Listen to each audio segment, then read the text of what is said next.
हाँ जी, good morning students.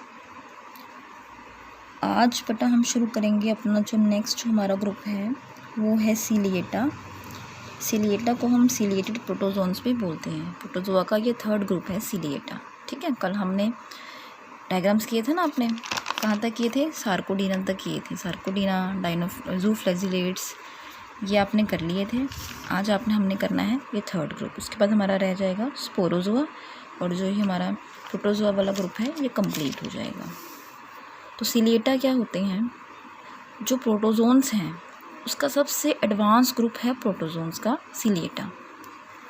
सीलिएटा जैसे कि आप सीलिया ये लिखा हुआ ना, सीलिएटा सीलिया से बना है, तो सबसे पहला तो करेक्टर्स यही हो गया कि सीलिया प्रेजेंट है। जो भी इसमें प्रेजेंट है ऑर्गेनिज्म, उनमें सीलिया प्रेजेंट होते हैं। तो क्या है? Presence of hair like organelles which is called as the cilia, which are identical in structure to eukaryotic flagella। जैसे हमने यूकैरियोट्स में फ्लैजेला किया था ना, कि जो भी ऑर्गेनिज्म ऐसे थे ऑर्गेनिज्म उनके ऐसे यहाँ से फ्लैजेला निकल, जैसे यूग्लिना में आपने किया है, यूग्लिना में किया है ना आपने, यहाँ से फ्लैजेला निकल रहा है जो कि लोकोमोशन का काम करता है। उसी तरह से जो ये प्रोटोजोन्स के ग्रुप हैं इनमें क्या है, ये देखो, ये मैंने एग्जांपल लिया है पैरामीशियम का। ये चारों तरफ प्रेजेंट है ना, ये हेयर लाइक स्ट्रक्चर, इन्हें हम बोलते हैं सीलिया। लेकिन फ़र्क क्या है कि जो फ्लैजेला होते हैं वो बड़े हैं और लंबे होते हैं, लेकिन इनका क्या है, छोटे हैं। फ्लैजेला क्या होते हैं, कम नंबर में प्रेजेंट है। ये देखो पूरी बॉडी में प्रेजेंट है। ठीक है, उसके बाद क्या है, but they are shorter and present in a large number. Cilia को यूज़ क्यों करते हैं ऑर्गेनिज्म? ये करते हैं स्विमिंग के लिए। अगर पानी में है तो स्विम कर पाएंगे, जब धरती पे है तो ये रेंग पाएंगे। अटैचमेंट, किसी भी चीज़ के साथ अटैच होने के लिए, फीडिंग के लिए और सेंसेशन के लिए। ये जो है ऑर्गेनिज्म फ्लैजेला का यूज़ किस किस काम, बहुत सारे कामों के लिए करते हैं। स्विमिंग, अटैचमेंट, फीडिंग, सेंसेशन और रेंगने के लिए, क्रॉलिंग के लिए। मिलते कहाँ हैं ये? या तो फ्रेश वाटर में भी मिल सकते हैं हमें ये, या फिर ये एंडोपैरासाइट हैं एंड पैथोजेनिक हैं। एंडोपैरासाइट का क्या मतलब होता है? पैरासाइट क्या होते हैं पता है सभी को? जो दूसरों पे डिपेंड करते हैं अपने खाने के लिए। पैरासाइट क्या होते हैं बेटा, अगर मैं आपको समझाऊँ, पैरासाइट जो है वो डिपेंड करते हैं किसी और पे, पर वो क्या होंगे, लिविंग होंगे।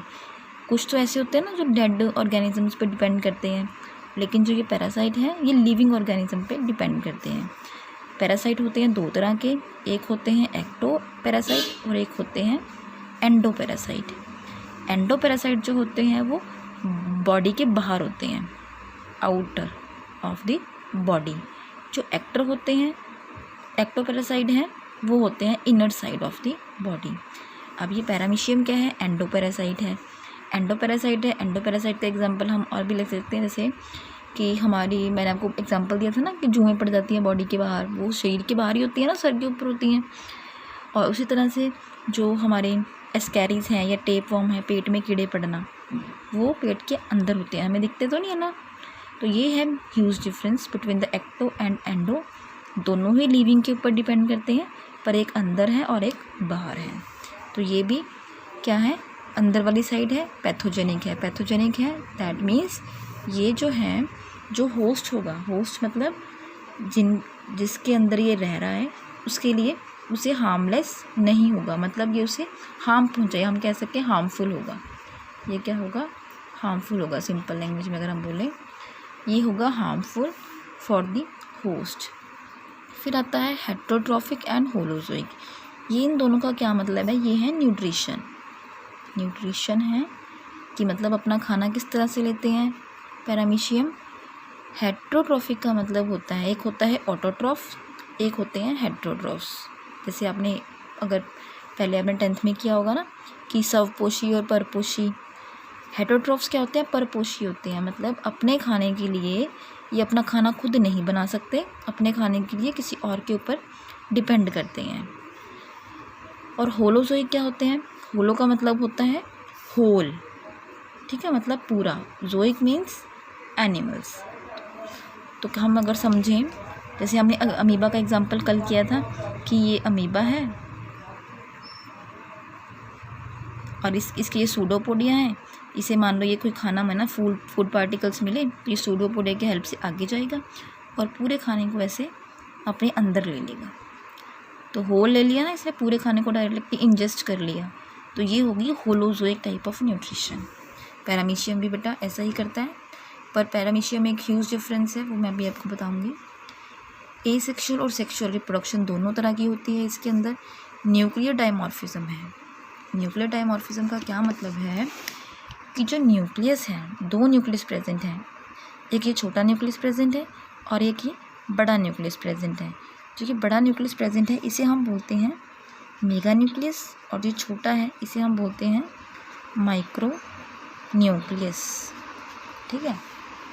एक जो सबसे बड़ा डिफरेंस जो है वो मैं आपको बता रही हूँ, वन सेल ऑर्गेनिजम्स हैं ये। जैसे अमीबा है वो भी वन सेल ऑर्गेनिज्म था, और जितने भी हमने अभी तक किए हैं। पर इसमें क्या है इसमें जो मेन डिफरेंस है कि इसमें स्पेशलाइज्ड ऑर्गेनल्स प्रेजेंट हैं जो कि डिफरेंट फंक्शंस करते हैं। जैसे माउथ है, एनस है, सेंस ऑर्गन्स हैं।